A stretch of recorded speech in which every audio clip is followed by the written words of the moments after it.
And I have one simple mission in life, apart from being the best father and husband I can be. And that is to work with the Southeast Asian entrepreneur to be successful. Because we are living in the middle of the most unsung miracle in the world today. We are here in Southeast Asia, the next opportunity set after China and India, where we have 10 countries, different cultures, but unified in the pursuit of a better tomorrow. For 7 decades now, Southeast Asia has had no external wars, increased cooperation, and you can see that in the high GDP numbers, the high trade numbers, and Vietnam, right now, is the most attractive market in Southeast Asia. And it's certainly a privilege to be here today. It is more about Vietnam than what we do. What do we do specifically? We work with the entrepreneurs to help them raise capital, grow in the region, and when they're ready, exit. Because entrepreneurs need to be financially rewarded for the risks they take. Investors need to be rewarded to support the entrepreneurs, and that is our part of contributing to the ecosystem. So if we can go to the first slide, Kimiko. I'm simply delighted to have Kimiko and YellowBlocks as our partner for the release of our Southeast Asian Internet Trends Report. This is the first Internet Trends Report for Southeast Asia that's been covered in the USA by Forbes. The first report that has been fully translated into Mandarin and covered by the Chinese media with TechCrunch China.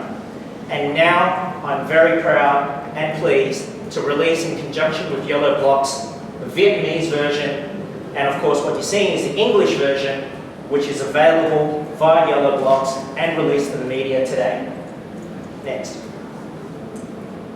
Yes, this is the next technology miracle.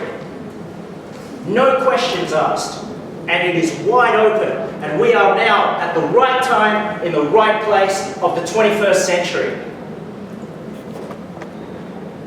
We have hit the $10 billion mark. We have nearly 500 million users, and the speed and the infrastructure is allowing for the creation of the digital economy. Next. And one of the things that I find is a big theme when we're in this conference today is a constant look at the US. Now let me be controversial here. That is wrong. Because there's many places to look like. There's China to look at. There's experience in Indonesia to look at. And Vietnam has its own unique characteristics. We, for example, challenge the ecosystem to look at the Chinese example. Because Vietnam can learn from the rest of the world, Vietnam can certainly teach the rest of the world. The GDP per capita is similar, the population is right there, and the powerful companies are around 100 billion. That number will increase. Next. I will focus not on Southeast Asia alone, but Vietnam. In Southeast Asia, no surprise, and applicable to Vietnam, of course, is fintech, transport, e-commerce, education, media and content. But Vietnam is very, very, very special for one reason. Thailand used to be the manufacturing hub of Southeast Asia.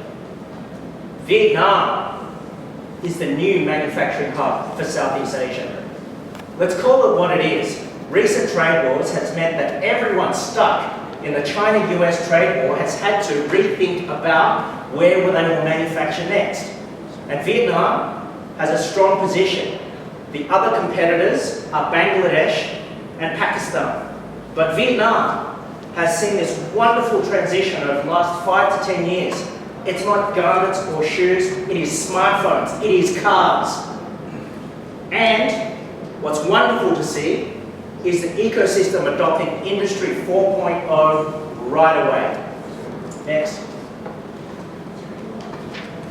In our report, we go through each sector. We do not cover manufacturing. Next. But again, what I think is important is that we look at what we can learn from overseas, but then think about how we can translate it into our environment, and then even better, what can we contribute to overseas? And we look at the Chinese story. 2 decades ago, everyone was calling China a simple copycat. Then China perfected its own internet economy. The super app was born in not the USA, but China. It was Tencent or Tencent and Meituan, right? Otherwise known as Meituan. We will see the super app in Vietnam as China exports its business models out. Next. And in our report, which we won't go through every single element today, right now, we have gone through the 5 major segments, and for the first time, we have covered a comparison between the US, China, India, and Southeast Asia. China's answer to Amazon or eBay is, of course, Alibaba, Jingdong. India's answer was Flipkart, which of course sold to $20 billion to Walmart. Southeast Asia's answer, or Vietnam's answer, our local answer is what? Tiki, Sendo. Next. Next. Next. And of course, why should we always just think about learning from the US or even China? Vietnam should be very proud, because the #1 education technology company in Southeast Asia is Vietnamese. It is Topica. The #1 unicorn for Southeast Asia when it first came out in early 2000s was VNG. So we have a lot to be proud of. And I feel that we should carry this legacy. Next. So of course, how do we operate? Now Singapore is the New York of Southeast Asia. As in the 21st century, we see the re-rise of Asia. We see India and China resurrect to be the #1 economies of the globe. Singapore plays an important role to orchestrate business within Southeast Asia. And I see wonderful cross-border, close collaboration with Singapore, which is an excellent sign. Next. Now, typically, and what's been a wonderful change in the last 3 to 5 years, is that when investors looked at Southeast Asia, the typical rulebook was Indonesia has nearly 300 million people, the world's 4th largest country, the next consumer upgrade, it's easy, that's the market, let's chase it. It's now Vietnam's time. And Vietnam has a very distinct advantage. #1, like we mentioned before, manufacturing, the high value manufacturing.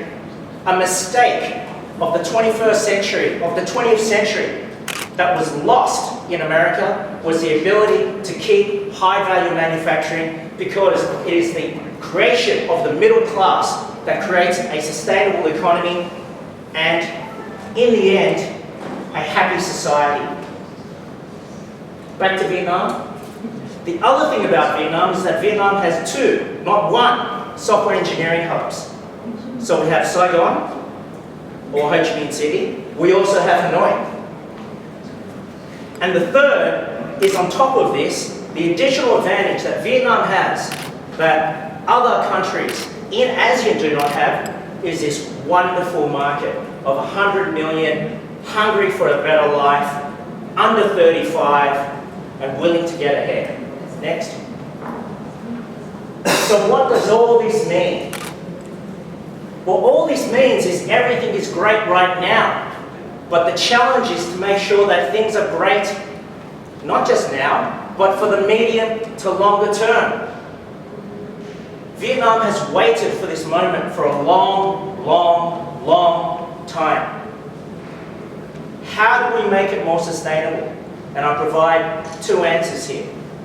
The quality of the Vietnam and sustainability of the Vietnam ecosystem is heavily reliant on the ability to produce good investment returns and the ability to transparently, openly, and honestly engage with the investment community.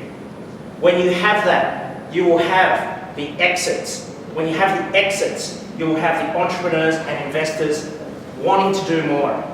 And only then will Vietnam join the esteemed ranks of the countries in the world which have created sustainable technology ecosystems. So everyone's excited. I'll tell you what I'm even more excited about. How can we make this permanent? How can we make this not just a fad? Because 100 million people in Vietnam deserve technology not to be a fad, but to be a fundamental part of the economy that helps leapfrog Vietnam into the 21st century. I look forward to being on your panel. I also look forward to fielding any questions.